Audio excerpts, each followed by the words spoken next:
What if I told you that before you even look, nothing truly exists, that the world around you only becomes real the moment you observe it? It may sound like madness, but this is exactly what quantum physics uncovered through the observer effect. And here's the most astonishing part. This same secret was written over 4,000 years ago. It was studied by philosophers, alchemists, and physicists, even by Isaac Newton himself. Stay with me until the end, and you'll see how modern science is merely rediscovering an ancient, forgotten knowledge, one that can forever change the way you perceive reality.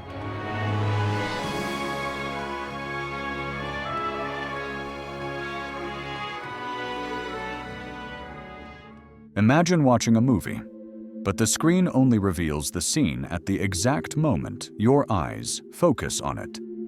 And when you look away, everything dissolves back into darkness. That's the feeling physicists had when they realized that, at its deepest level, reality seems to wait for our observation before it exists. In the famous double-slit experiment, particles of light, or even electrons, were fired toward two tiny openings. When no one was observing, they behaved like waves, spreading out in infinite possibilities. But the moment scientists placed a detector to watch them, the particles completely changed their behavior. They stopped acting like waves and collapsed into defined matter, as if, somehow, matter knew it was being observed. Quantum physicist Amit Goswami said something deeply provocative about this. Consciousness is not a product of matter. It is consciousness that makes matter exist. And another great physicist, John Wheeler, echoed the same idea. No phenomenon is a real phenomenon until it is observed. In other words, reality isn't out there, fully formed and independent. It manifests in direct response to the consciousness that observes it. And neuroscience confirms something similar happens even in daily life. Your brain receives billions of sensory signals every second, but it only filters and reveals what it considers relevant to you. That means each person lives in their own version of reality, shaped by focus, beliefs, and the meanings they carry within. Curiously, this principle isn't new at all. It was written thousands of years ago in the Corpus Hermeticum. The universe is mental. It exists within the mind of the all. That which the mind contemplates becomes real. The ancients called this the creative word, the power of the mind that shapes what is seen. So if both modern science and ancient wisdom say that consciousness defines what exists, what does that mean for your life? Could it be that, without realizing it, you're collapsing a limited reality, simply because your focus remains limited? And here's the most intriguing part. This forgotten knowledge didn't just explain the observer effect. It revealed how to use it consciously to transform reality itself. Want to discover how the ancients understood this power? Stay with me until the end. And right now, like this video and subscribe to the channel. By doing this, you're teaching the algorithm itself to keep bringing these forgotten truths to more awakened minds. Picture a book that only writes its words after you start reading it, or a road that appears only at the very moment you decide to take the first step. Strange, isn't it? But this is exactly what quantum experiments are revealing about the nature of reality. Classical physics, built by Isaac Newton, described the universe like a predictable machine. Everything seemed to obey fixed laws, like causality. Every cause produces a defined effect. Objectivity. Reality exists independently of the observer. Locality. Nothing can influence something else instantly at a distance.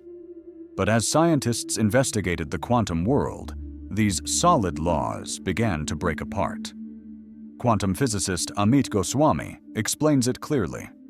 Materialist physics is incomplete because it ignores consciousness. Equations describe only possibilities.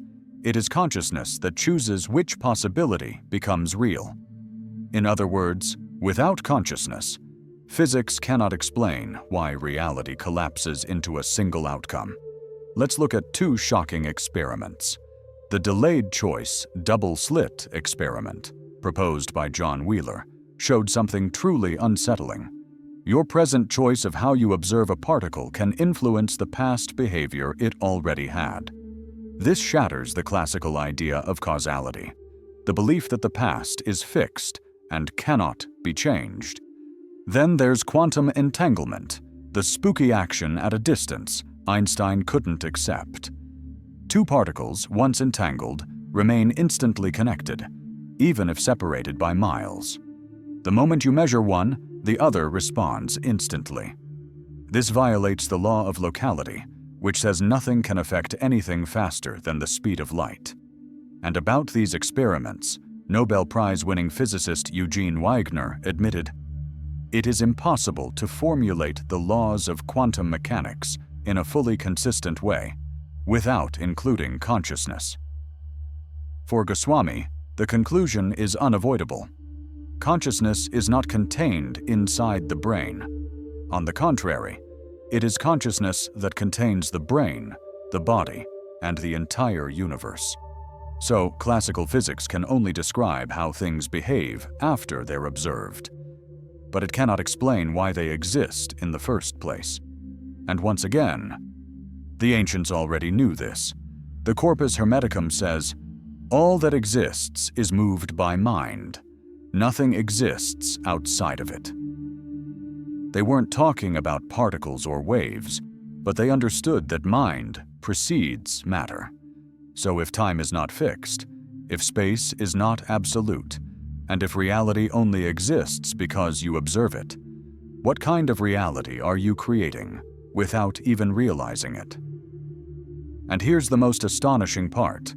This wisdom, now echoed by quantum physicists, was written thousands of years ago, and studied in secret by none other than Isaac Newton, the very father of classical physics. But who revealed this knowledge first?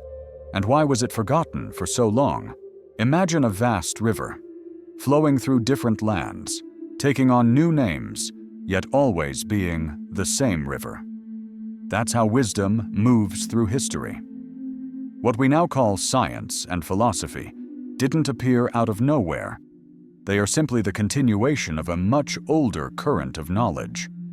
Thousands of years before Socrates, Plato, or Aristotle, in ancient Egypt, they spoke of Thoth, the god of wisdom, writing, astronomy, and medicine.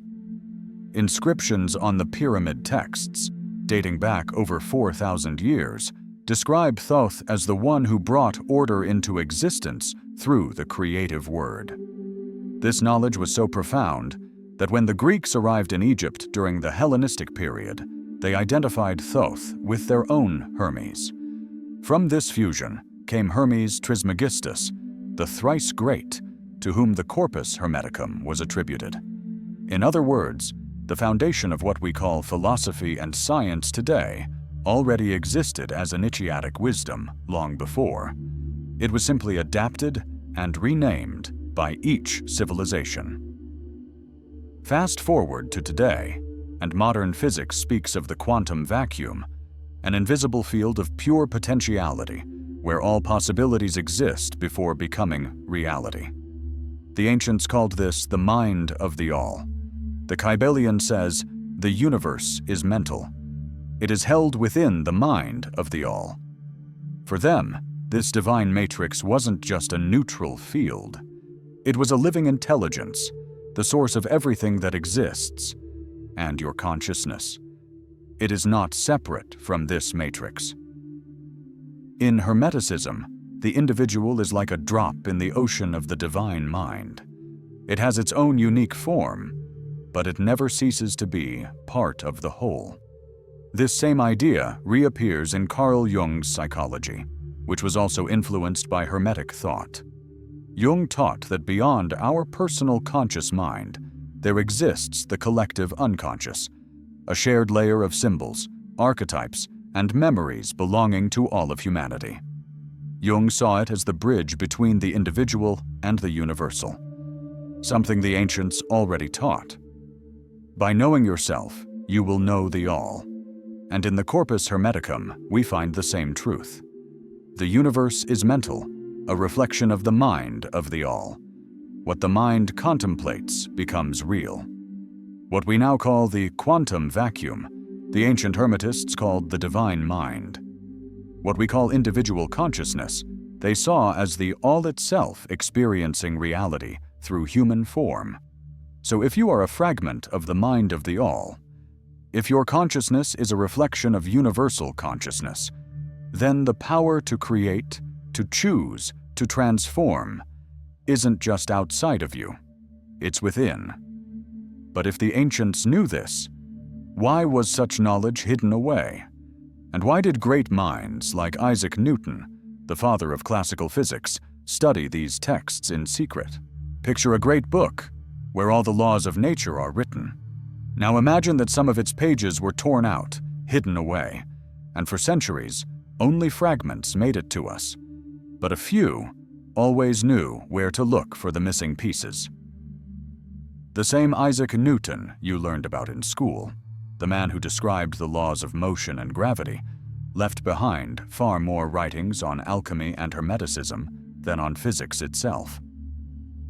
For Newton, Hermes Trismegistus held the keys to understanding the forces of nature. He didn't see a contradiction between science and spirituality. He saw unity. Newton even wrote in his private alchemical notes, "He who understands the first cause understands all the laws." The 7 Hermetic principles, described in Hermeticism long before modern science, became the foundation of what later evolved into physics, chemistry, and astronomy. The principle of mentalism, all is mind. The principle of correspondence, as above, so below. The principle of vibration, nothing rests, everything moves. The principle of polarity, opposites are extremes of the same thing. The principle of rhythm, everything flows in and out. The principle of cause and effect, every cause has its effect. The principle of gender, the masculine and feminine are present in all things. All of these inspired the earliest natural philosophers. But the principle of mentalism, which states that the mind creates reality, was always the most controversial. Why? Because it directly challenges the materialist belief system. And now, it's this very principle that quantum physics is beginning to confirm through the observer effect. But if this knowledge was so powerful, why was it hidden? One of the greatest reasons was the persecution of the Church. For centuries, anything that connected science with ancient spirituality was condemned as heresy, just a few years before Newton's time. Giordano Bruno, a Hermetic philosopher, was burned alive in a public square. His crime? Speaking about Hermeticism, about infinite worlds beyond Earth, and about the divine mind as the source of all existence. The Church's fear was clear. This knowledge granted freedom, and freedom would dismantle the control they held over faith. In the Corpus Hermeticum, it says, "By knowing yourself, man knows the universe, for he is a reflection of the all." Imagine if everyone understood this principle. If everyone realized nothing is truly separate, that every being is a living fragment of the same whole. What would change? If you saw in every person, in every form of life, a reflection of the same all that exists within you. Competition would give way to cooperation. War would give way to understanding. And the way we build society would be entirely different. But is the world ready to understand this? Because this is the truth Newton sought. The same truth that cost Giordano Bruno his life, and the same truth that today, quantum physics is starting to rediscover. And now, only one question remains. How can you use this awareness to create a new reality? Imagine the entire universe as an infinite mirror, and every gaze, every thought, every point of awareness is simply one way that mirror observes itself. You think you're just a person looking out at the world. But what if, in truth, it's the world looking back at itself through you? For quantum physicist Amit Goswami, the universe is not a dead, meaningless machine. He says, consciousness is not just part of the universe, it is the very foundation of the universe. Without it, nothing exists. This means that everything you see as solid, fixed, and separate is, in reality, only a set of quantum possibilities, and consciousness is what chooses which possibility becomes reality. Carl Jung, who also studied Hermetic principles, saw consciousness as layers that are all connected. On the individual level, you have your thoughts, your memories. But beyond that, there is the collective unconscious, a shared field of symbols and archetypes that belongs to all of humanity. To Jung, the individual was like a single drop of water, yet it contained the essence of the entire ocean. Hermeticism goes even further. The All is the divine mind, the universal consciousness that holds everything within itself, and we are temporary expressions of that divine mind, through which it experiences itself. The Corpus Hermeticum says it plainly. As the mind of man contains his thoughts, so does the mind of the All contain the universe. So, who are you, really? Are you an isolated observer, lost in an impersonal cosmos? Or are you the universe itself, becoming aware of itself through your eyes? If all is one, if nothing is truly separate, what would change in the way you live if you remembered that you are part of this infinite mind? Today, you've discovered that the observer effect isn't just a strange detail of quantum physics. It's a doorway into a deeper truth, that consciousness creates reality. We saw how experiments like the double-slit test, the delayed choice experiment, and quantum entanglement challenge the old classical laws of causality, locality, and objectivity. We learned that the so-called quantum vacuum, full of infinite possibilities, is what the ancients already described as the mind of the All. That the Corpus Hermeticum and the 7 Hermetic principles revealed these truths over 4,000 years ago, long before modern science even existed. We revisited the wisdom of Thoth, of Hermes Trismegistus, of Giordano Bruno, and even Isaac Newton, who secretly studied the same knowledge that today quantum physics is beginning to rediscover. And above all, we uncovered this. You are not just an observer. You are the universe itself, becoming aware of itself through you. So now pause for a moment and ask yourself, what would change in your life if you truly lived as if nothing was separate? Write your reflection in the comments. I read each one, and I want to know how this message resonates with you. If this knowledge awakened something within you, like this video so it can reach more people. Subscribe to the channel and activate the bell so you'll always receive new fragments of this forgotten wisdom. To apply these principles in your life, there's also a hidden key waiting for you. The ebook, The Key to Prosperity, Transform Your Financial Reality with the Hermetic Laws. It's available now at a special launch price, but only for a limited time. You'll find the link pinned in the comments. And now, to take the next step on your journey, click on the video appearing on the screen. Double Slit and Mentalism: How Consciousness Collapses Reality and Creates Your World.